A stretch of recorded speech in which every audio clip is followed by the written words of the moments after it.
চক্রবৃদ্ধি সুদ এবং সরল সুদের মধ্যে যে সামান্য ডিফারেন্স আছে তা হলো সরল সুদের ক্ষেত্রে আসল কখনো চেঞ্জ হয় না, সবসময় একই থাকে। কিন্তু চক্রবৃদ্ধি সুদের ক্ষেত্রে একটা নির্দিষ্ট সময় পর পর আসলটা চেঞ্জ হতে থাকে। অর্থাৎ যদি বছরে কাউন্ট হয় সুদটা, তাহলে 1 বছর পর যে সুদটা হলো সেটা কিন্তু আসলে পরিণত হবে। যদি 6 মাস অন্তর কাউন্ট হয়, তাহলে 6 মাস পর প্রাপ্ত সুদ আসলে পরিণত হবে। এইভাবে হবে। তাহলে আমরা চক্রবৃদ্ধি সুদ আসল বা সবৃদ্ধিমূলের সূত্র মনে রাখবো, পি ইন্টু 1+r/100⁴n, যেখানে পি সমান আসল বা মূলধন, আর হচ্ছে বার্ষিক শতকরা সুদের হার, আর এনটা হচ্ছে সময়। এক্ষেত্রে আমাদের সরল সুদের সূত্র কাজে লাগবে, সেটা হচ্ছে PTR/100। হ্যালো ফ্রেন্ডস, আমি রাকেশ। আজ আমি তোমাদের চক্রবৃদ্ধি সুদের পার্ট 2 শুরু করব। আর আমার আগের ভিডিওগুলো যারা দেখোনি তারা ডেসক্রিপশন বক্সের লিঙ্ক থেকে ওগুলো দেখে নেবে। আর ভিডিওটি ভালো লাগলে অবশ্যই বেশি বেশি করে লাইক, কমেন্ট, শেয়ার করবে। তাহলে শুরু করছি পার্ট 2।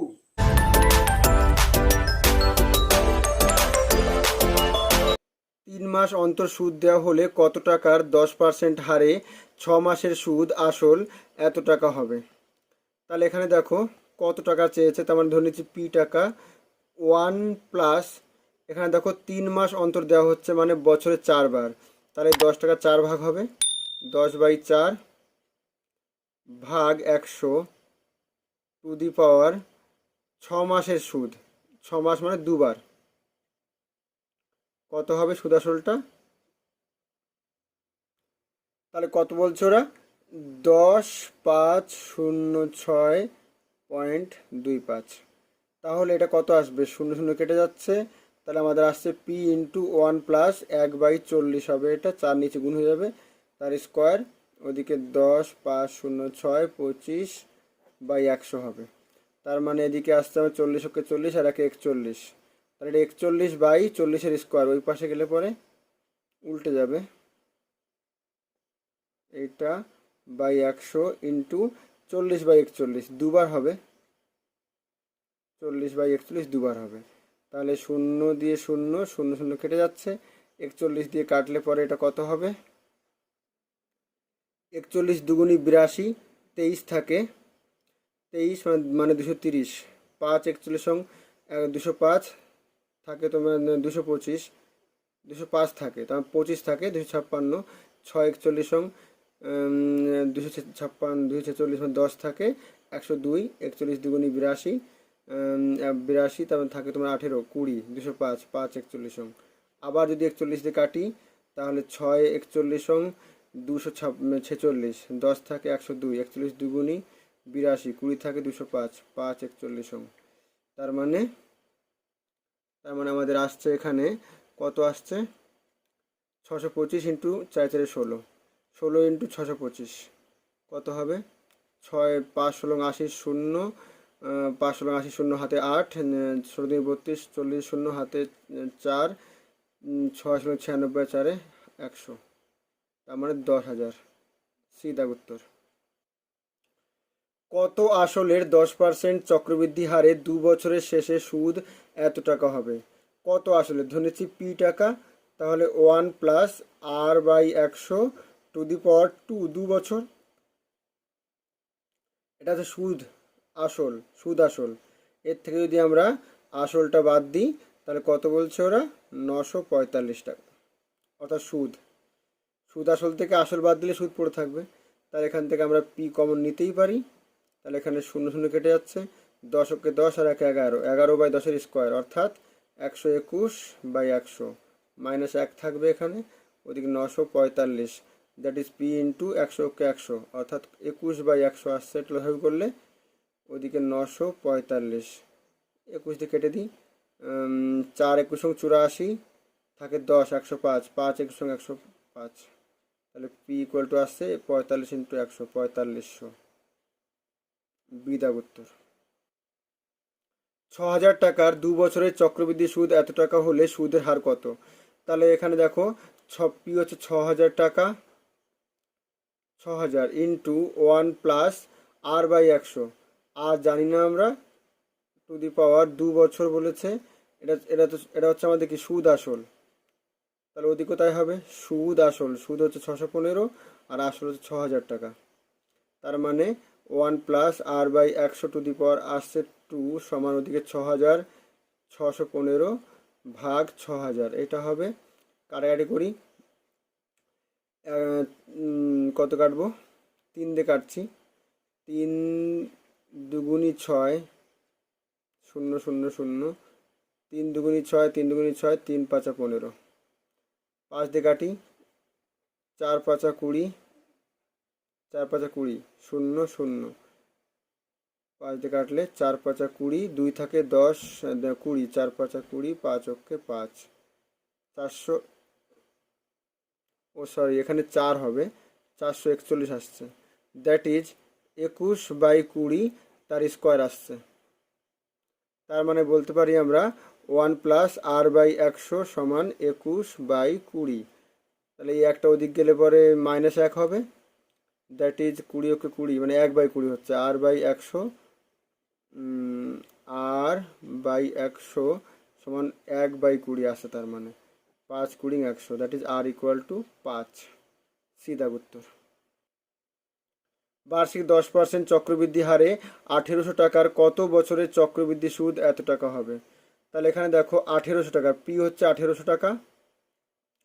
এইবার 1+10/100 ওটা জানি না কত, সমান চক্রবৃদ্ধি সুদ কত বলছে 378 টাকা, এটা হবে।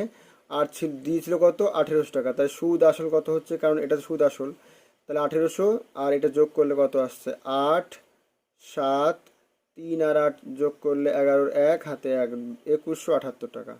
তাহলে এখান থেকে পাচ্ছি আমরা 10 অক্ষে 10 আর 1 11, 11/10 তার টু দি পাওয়ার n পাচ্ছি।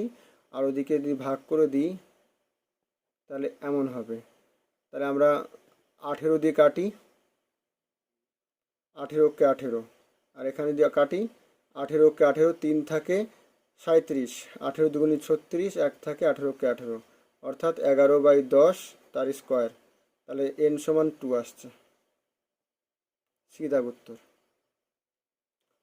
2500 টাকার 4% হারে 2 বছরের চক্রবৃদ্ধি ও সরল সুদের পার্থক্য কত টাকা? তাহলে 2 বছরের সরল সুদ কত? পি টি হচ্ছে 2 আর বাই 100, তার মানে 4 25 100, 100 দুগুণ 200 টাকা, এটা সরল সুদ। আর চক্রবৃদ্ধি সুদ কত হবে?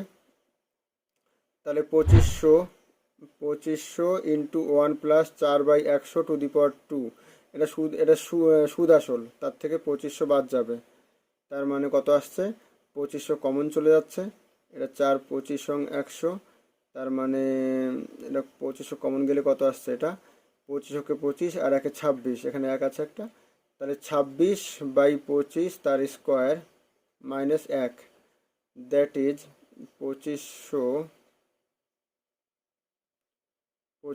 ইন্টু 26-এর স্কোয়ার,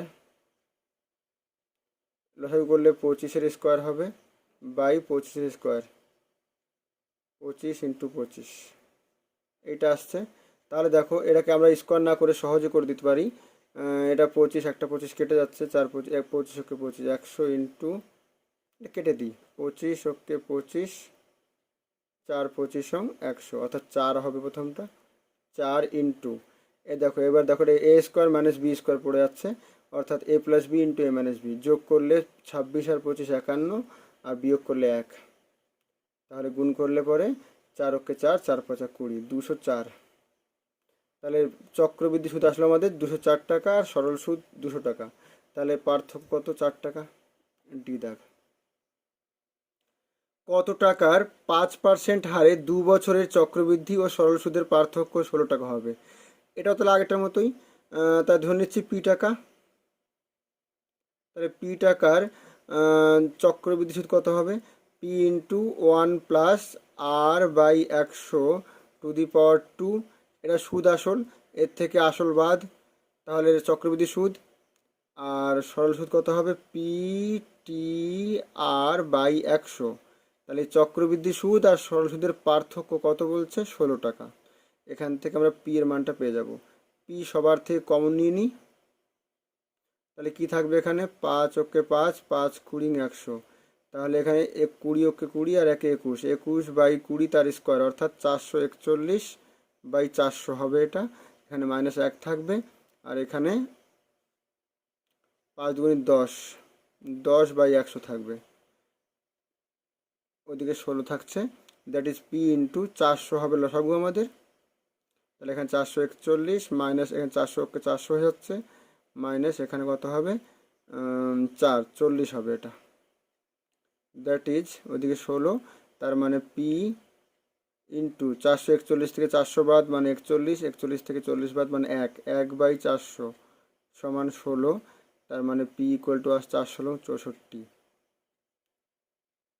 বি দাগ উত্তর। 1000 টাকার 10% হারে 3 বছরের চক্রবৃদ্ধি ও সরল সুদের পার্থক্য কত? আচ্ছা, 1000 টাকার চক্রবৃদ্ধি সুদ কত হবে তাহলে? 1 প্লাস 10/100 মাইনাস 1000, এটা চক্রবৃদ্ধি সুদ। একবারই করে দিই, মাইনাস সরল সুদ PTR/100, PT3 আর 10/100, এটা চক্রবৃদ্ধি সুদ মাইনাস সরল সুদ। তাহলে তিনটের থেকে আমরা যদি 1000 কমন নিয়ে নিই তাহলে একটু সহজ হবে ব্যাপারটা।